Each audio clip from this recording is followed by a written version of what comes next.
Boa noite, seminário discute situação indígena e na série especial sobre os 115 anos de Belo Horizonte, historiadora fala sobre o desenvolvimento dos polos econômicos da capital. A edição de hoje está no ar. Começou hoje o seminário A Cosmociência Guarani, Mibiá e Kaiowá e o reconhecimento de seus intelectuais. O evento, que é um desdobramento do Festival de Inverno, ocorre até amanhã no Conservatório UFMG. Na pauta do encontro, a situação dos indígenas do Brasil. O seminário reuniu pesquisadores, alunos, professores da UFMG, além de representantes dos povos Guarani e Kaiowá. A vinda nossa aqui é nós divulgar mais e relatar, né, o problema que os Guarani e Kaiowá estão passando. Está sendo ameaçada por motivo de luta pela terra. Na abertura do evento, os rezadores das comunidades purificaram o ambiente. O mais fundamental seja essa inversão na relação, né? Não se trata da universidade como um posto avançado, levar formação, né? Para esses povos, para essas autoridades, mas de alguma maneira reconhecer, ouvir, escutar e reconhecer que tem muito a aprender com esses saberes. Na segunda reportagem da série comemorativa dos 115 anos de Belo Horizonte, a repórter Janaína Coelho visita o maior polo gastronômico da capital e desvenda os cheiros e aperitivos que invadem os corredores do Mercado Central há 83 anos.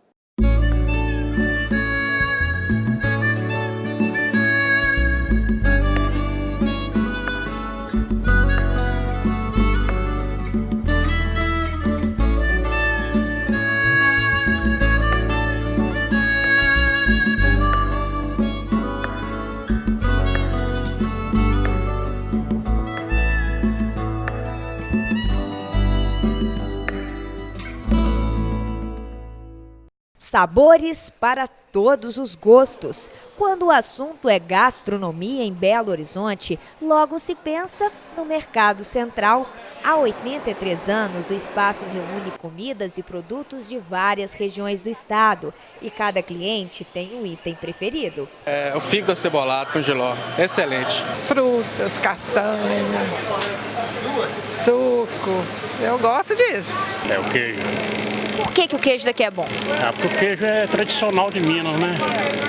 E é bem feito, né? São 400 lojas que vendem de tudo um pouco. Frutas frescas, cristalizadas, queijos, doces, além dos tradicionais tiragostos. E com um público que ultrapassa 15 mil pessoas por dia. Yuri veio de São Paulo. Em São Paulo, nós temos uma diversidade culinária. É gente do mundo inteiro que tem restaurantes e que tem a cozinha paulista. Aqui em Minas, eu acho que já é algo mais tradicional, eu acho que é algo mais herdado, hereditário, alguma coisa assim que concentrou a habilidade do mineiro em poder desenvolver a culinária daqui, deixando-a com um sabor único e exclusivo, característico de Minas Gerais. Já a dona Lila é cliente do espaço há mais de 50 anos. Principalmente coisas assim mais naturais, né?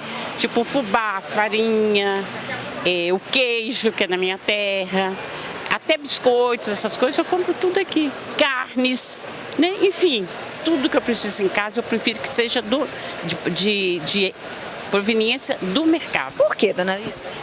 Porque eu acho que é fresquinho, que as coisas são mais saborosas, não são coisas assim empacotadas, industrializadas, são coisas mais naturais, né?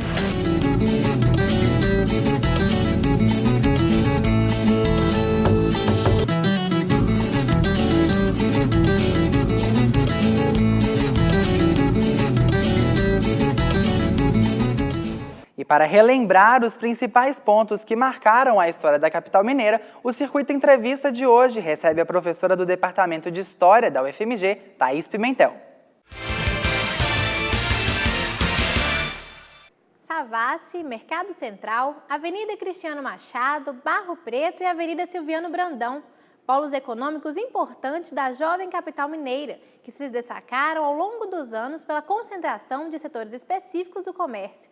Para falar de como se deu o desenvolvimento dessas regiões da cidade no decorrer da história, o Circuito Entrevista de hoje convidou a professora Thaís Pimentel, do Departamento de História da UFMG. Boa noite, professora. Boa noite. O Mercado Central, quando ele surgiu, ele não era o mais importante da capital, mas ao longo do tempo foi se consolidando economicamente e culturalmente. A que se deu esse processo? Acredito que a cidade, na sua história de 115 anos, acolheu a ideia do mercado de uma forma muito efetiva. De fato, ele não é o primeiro mercado da cidade, mas ele vai, pouco a pouco, se consolidando, talvez porque ele tenha descoberto, né, a grande possibilidade de lidar com abastecimento e, ao mesmo tempo, gastronomia. O Mercado Central, já próximo dos seus 80 anos, ele se consolidou em função da sua localização, que é excepcional, ele está num lugar muito importante da região central da cidade, e ele soube aliar, desde o início, uma boa administração, soube explorar, né, a capacidade turística da cidade, que ainda que reduzida, o mercado é um grande polo de atração turística, e eu acredito que isso se deva justamente ao fato de que você encontra um pouco de Minas Gerais inteira dentro do mercado. Você tem uma diversidade de produtos muito grandes e os bares do mercado sempre fizeram um sucesso enorme porque oferecem aquilo que a gente de Minas gosta nas suas horas de ladeira, uma cerveja gelada, uma cachaça e bons pratos da cozinha mineira que são oferecidos ali como grande atrativo de fato. Professora, sobre a Savassi agora. Lá na década de 70, ela atendia uma forte demanda cultural e de entretenimento. De lá para cá, houve muitos altos e baixos nesse mercado. A que se deu essas mudanças? Eu acredito que as mudanças da própria cidade como um todo, né? A tendência de uma capital que vem se desenvolvendo de maneira muito expressiva, né? Nas últimas décadas. Belo Horizonte foi imaginada para uma população de 200 mil pessoas e aos 115 anos a cidade tem quase 3 milhões de pessoas, ou pouco mais que 3 milhões, enfim. Mas a Savassi eu acho que é um caso interessante porque embora na região central, né, uma região planejada no planejamento original da cidade, a Savassi inicialmente foi uma zona residencial que acolheu os funcionários que vieram de Ouro Preto, né, no início da história da capital. Mas, de fato, na década de 60 para 70, ela se torna um grande polo de atração, porque você tem algumas coisas importantes na Savassi, como o cinema de rua, o antigo Cine Patê, é uma região bastante arborizada, muito próxima da Praça da Liberdade, e ela tem a padaria Savassi, que foi um grande, importante referência ali na região, e os bares e um tipo de comércio voltado para questões mesmo de entretenimento começa a surgir ali com força na década de 70, buscando reter aquela população que transitava por aquela região e que acessava os serviços que a região oferecia. Isso se deve, evidentemente, ao fato de que o centro da cidade, que originalmente teve essa importância, foi perdendo essa importância. Mas, ao mesmo tempo, a década de 70 e 80 são décadas em que a cidade começa a assistir o advento dos shopping centers.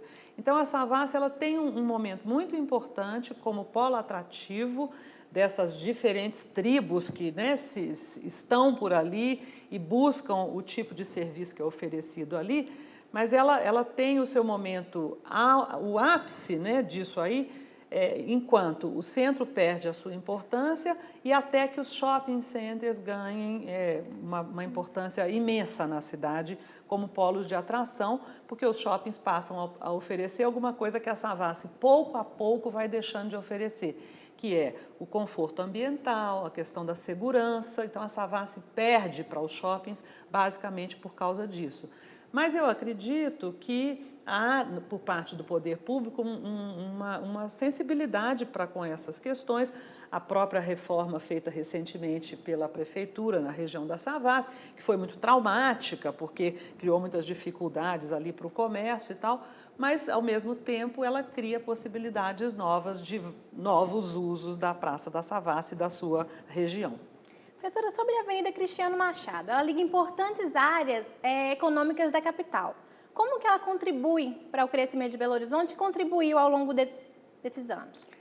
A Cristiano Machado é um veio importantíssimo da cidade, que abre a cidade para a região norte, que é uma região que nas últimas décadas vem crescendo de forma muito significativa, a cidade se expandiu para aquele lado e a Cristiano Machado acabou sendo o eixo mais importante daquela região. Com isso, ela atraiu, como via de passagem que ela atraiu um tipo de comércio mais pesado, então são muitas as revendedoras de carro que hoje tem ali, tem feira dos produtores, enfim, mas como ela é uma via de passagem, ela acaba polarizando um tipo de comércio que o sujeito de passagem ele decide se aproveitar e parar para ver o modelo do carro que o interessa, etc. e tal.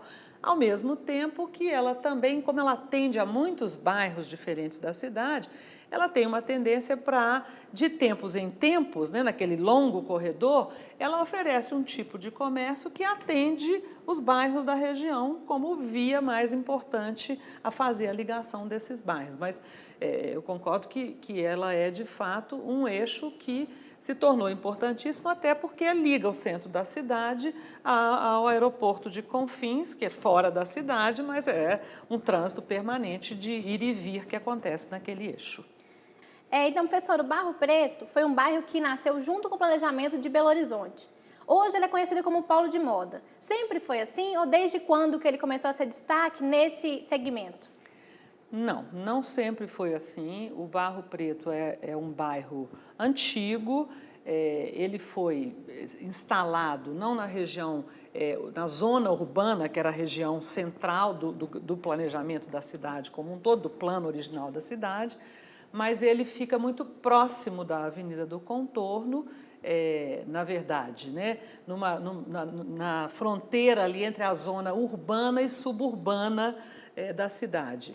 A ocupação original desse bairro foi basicamente a de moradias, de gente que chegava à cidade para trabalhar na sua construção. Então, camadas populares residiram nesse bairro originalmente, com uma grande concentração da comunidade italiana que veio para Belo Horizonte para trabalhar na construção. Então, a ocupação original do bairro não é propriamente essa, né, de um polo de confecções. Isso, na verdade, só vai acontecer muito depois, nos anos 50, 60, eu diria até que mais para frente. Mas eu acredito que, como um bairro que agregou as camadas populares, ele na verdade, oferecia muitos serviços. Então, eu sei de histórias de muitas costureiras na antiga Belo Horizonte que residiam ali no Barro Preto e que atendiam uma demanda dos moradores, dos funcionários, dos funcionários públicos, da guarda que atendia o Palácio da Liberdade. Então, eu acredito que havia esses serviços, que eles foram se consolidando e também eu acho que é preciso pensar que os terrenos no Barro Preto, em função da localização do bairro, não foram se tornando tão caros na mesma medida em que outras regiões da cidade. E isso possibilitou, mais tarde, que as confecções ali se instalassem, porque você tinha terrenos maiores por preços melhores. E aí, uma vez consolidado, ou em processo de consolidação, a tendência é que a cidade polarize mesmo esse tipo de comércio. Professora, só para finalizar, que nosso tempo está chegando ao final, como que BH, no ponto de vista histórico, chega aos seus 115 anos? Eu acredito que não são poucos os anos, 115, embora a gente possa dizer que é uma capital muito jovem, das mais jovens, talvez, né, na história do Brasil. Belo Horizonte pode ser percebida como uma grande capital, ainda bastante jovem. Isso, de um lado, é bom, porque sempre se pode pensar que é possível fazer muito para melhorar as condições de vida na cidade, para torná-la uma cidade que afirme a sua identidade, né, que seja um bom lugar de viver, um bom lugar de trabalhar, mas eu acredito que a cidade tem desafios muito grandes, até em função da sua própria história. São 115 anos de uma ocupação de um território que chegou aos seus limites. Isso provoca situações muito particulares na cidade. A cidade não tem mais para onde crescer, então ela cresce para o alto, ela cresce verticalmente. Isso faz com que o adensamento na cidade seja uma preocupação permanente, porque a cidade lida com os fenômenos naturais com uma preocupação bastante grande em função do seu adensamento.